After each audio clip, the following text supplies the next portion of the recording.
Di balik baju lusuh, di sebuah desa kecil yang dikelilingi sawah hijau dan gunung di kejauhan, tinggal seorang pria muda bernama Arman.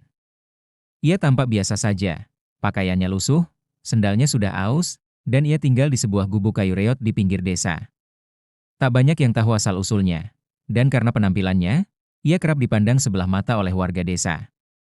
Setiap pagi, Arman terlihat berjalan menyusuri sawah, membantu petani dengan sukarela, atau memungut sampah di jalanan desa.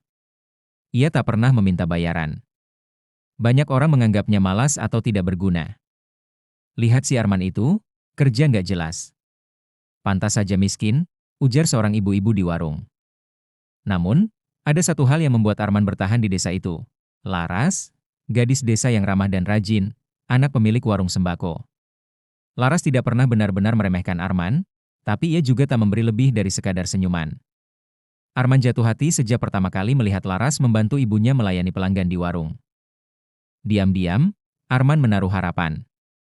Tapi ia tahu, selama ia dianggap tak punya apa-apa, Laras tak akan pernah menoleh padanya. Waktu berlalu, dan datanglah seorang pria baru ke desa. Dani, anak orang kaya dari kota yang datang untuk mengelola kebun keluarga. Berpakaian rapi, naik mobil, dan selalu membawa uang, Dani segera menjadi pusat perhatian. Tak butuh waktu lama, ia mulai mendekati Laras, memberi hadiah, dan sering mampir ke warung. Laras mulai membuka hati. Dani sopan dan pekerja keras, katanya kepada ibunya. Arman hanya bisa menatap dari kejauhan, hatinya hancur dalam diam. Suatu hari, Laras menikah dengan Dani dalam pesta mewah yang belum pernah dilihat warga desa.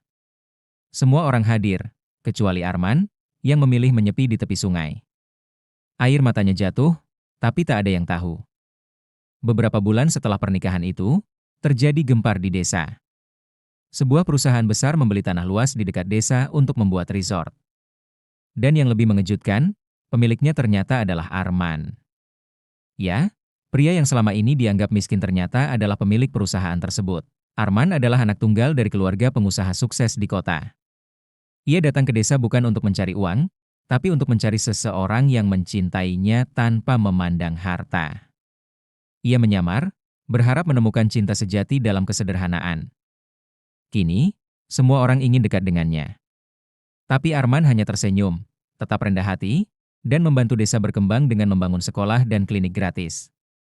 Saat Laras melihat Arman lagi, ia hanya bisa terdiam. Hatinya campur aduk antara penyesalan dan rasa bersalah. Tapi Arman tidak menyimpan dendam. Aku datang ke sini untuk belajar arti hidup, katanya. Dan aku sudah mendapat